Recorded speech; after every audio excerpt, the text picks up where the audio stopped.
Hello, everybody, and welcome to week 7, we think, and on our Dream Life experiment. Hello, Alison. I said, welcome home. Very much. I've just been on a bit of a road trip, Yep. um, as you probably saw, hopefully. One of the things about the road trip was the internet was just non-existent in places. It was such the weirdest feeling. It's like living in Sunrise Beach, just in here. I'm in the dead zone here. People sometimes go, gee, you never answer your phone. I'm like, because it doesn't ring. But you And had it, no and internet. At least I can no say. internet. No, but and so no internet, no phone, no nothing. And there was sometimes we were driving on very, very long roads and there was nobody else around, Mm. like in the middle. So we drove from here to the middle of Queensland, um, to a town called Hughenden, where some friends of ours have got a sheep station. So 60,000 acres, they've got there. It took from the driveway to get to the front door. So from the road up their driveway was 16 kilometres long. Um, I know, just crazy, all this dirt, 16. So that was quite an experience. And they were about an hour and 15 minutes outside of Hughenden. So if you went into town and you forgot something, you don't want to be forgetting You're something. without, aren't you? Yeah. Yeah. Doing with that. Probably don't Um, get Uber Eats there. no Uber Eats. No, definitely no Uber Eats. But it was absolutely stunningly beautiful, like Mm. stunningly beautiful and so peaceful and calming. Mm. But the one thing that I was saying about the internet was that when it was like we never used to do that when we used to do road trips as kids or when we used to do whatever you used to there was nothing, it was I Spy, right? Or you had, and we had a road map, a book that you had or a map that you had to look at. Well, I get somewhere's internet, I'm going to connect. What's the next place, how long do I have to go, what towns am I going to go through, all organized. And when I couldn't do that, I found that really weird. like Mm. uh like I don't know, there was a disconnect, I suppose, somewhere.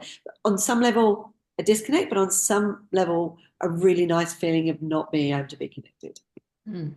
And you probably haven't got things in place though, because you think about if you're a truck driver who was driving through those areas of, long stretches of road where things could happen, especially, like dangerous things. I mean, you roll over or whatever.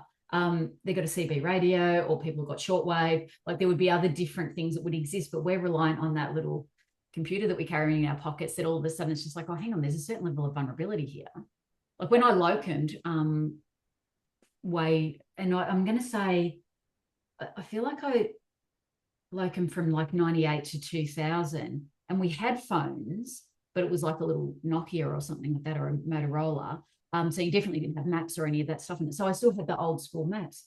But you tended to tell people what you were doing as well. You'd be like, okay, I'll tell somebody, because even the lat was the thing too. So you'd be like, right, I'm leaving here and, I set off in my little golf and then I'll be getting hit. So there was a certain level of communication, which, you guys maybe didn't do because you think you got a phone. And then it's like, wow, okay, there would have been Mm, steps in place. Yeah. mm. What did it feel Yeah. like to not have internet? And then, I mean, I'm going to say you're not a massive social media person anyway, but was there any level of like, oh, I'd like to go in and see what's happening in the world? Or was there any like, no? Not at all. And that was the one thing I felt when I was out on the station, was that it was so calming. Mm, mm, Just so I don't want to say basic. That's not a fair thing to say, really. But it was simple and calm and didn't need to pick up my phone or mm, doing. In fact, to the point where I didn't. There was one point where we would we were cleaning out water troughs, so he put us to work, and there was all these cows around us and sheep, and they're kind of inquisitive, so they come up close, and they're big creatures.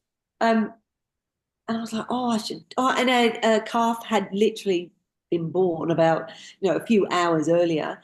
It's like, oh, I must take a picture, and then it's like, mm, stop, a mm. picture.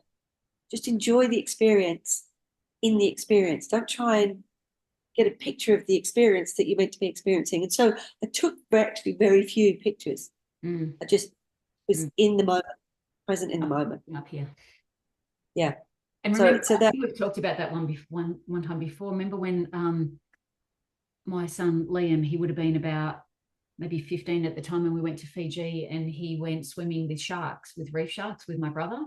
And Glenn had a GoPro. I think my brother had a GoPro on his arm, and Liam didn't want to take his out. And I said, take your GoPro though. And he goes, it's going to get in the way. I said, what do you mean in the way? You just swim. And he said, yeah, but I'll be trying to do it. And I said, well, do a chest one then, because it was a chest one. And I said, and then just if you happen to, and he said, no, but I'll still be aware of the fact that I've got to get over to get the shot or whatever. He said, otherwise it'll just be all water. And I said, but like, we want to see it. And then he said, well, come out then. But I was, minding the same with Coco or whatever. And then I said, but you'll want to see it one day. You want to watch it again. And he said, I'm going to record it up here. And I was like, yeah. Because I come from a different generation of where we tried to get the snaps, and sometimes they were blurry and bad focus on your camera, and sometimes you didn't take your camera. So then when this came about, I was just like, let's record everything. And he started doing that when he was a younger man and had his YouTube channel and all the rest of it. And then I think he's gone into that, I'm actually just going to enjoy it. Yep. Yeah. Yeah. I think we've lost the art of just being present in the moment.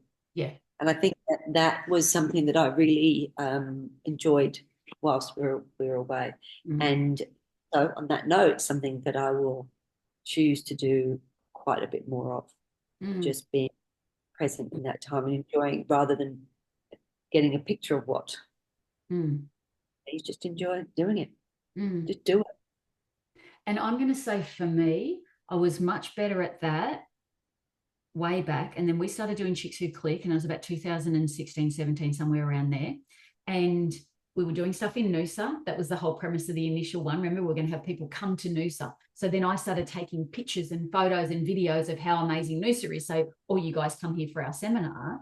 And, now we're doing this Dream Life thing. So it's just like, oh, I better have some recording of what the dream life looks like, rather than it just being what the actual life is, which is today it's just, sitting here at the desk and then going and hanging out with Coco. That doesn't look particularly amazing. And yet that is my dream life, to be connecting with my kid, but there's no photo. Yeah. There's no video of that. And so, there's that, what level of authenticity and what level of, I'll show you my best Instagram self. And I don't want that one. I want this one. So it's like, well, and earlier this morning I went, oh, if I go for a walk down to the beach now, I can take a quick photo of the beach. I'm like, but I wasn't even planning on going for a walk to the beach today. Yeah. So I was going to modify my activity so I could get a photo. That went through my mind. I didn't do it, but that went through my mind for a moment. It's like, oh. So all of those years ago, when we watched 1984, we thought how awful it was that people were being recorded at all times and Big Brother's watching you and all of that. We thought that was abhorrent, and yet now we're choosing to carry the thing around in our hand. And not only Big Brother couldn't give a shit. We're saying, look at Big Brother. Maybe. Yeah. Yeah. So that's maybe the trick for the week. Let's see how present we can be within the moment and enjoying it, rather than capturing it. And I've got a different one around that, because I went to spot some whales on the weekend, and when we sat on the boat, he said, I've got a GoPro here set up, and I went, oh good, I don't need to record anything. As if I was going to take photos of it, but because it was a GoPro. And it's like, what is even happening? I know I saw whales. I know that I nearly cried when I first saw that first mum and Bubba. So what am I needing? I know what that felt like. I don't need a picture of it. Yeah. All right. More presence for the dream life. More presence. And more awareness of that whole thing of connection. And that's that, I suppose, in the book that I'm reading at the moment, there's a difference between an intrinsic reward, which is I felt something in my body, I wanted to have it, I get to have that, versus an extrinsic, which is, puffing up or, buying a thing or whatever it is, that sometimes you still feel kind of the same after you bought the thing anyway. Maybe. Anyway, that could be fun. All right. So I might add that even to my little list. All right. Oh my goodness. All right. Okay. Well, Good one, Sam. sweet. Thank you for that. All right. I'm a Bye-bye. good farmer, by the way. What's that? I'm a good farmer now, by the way.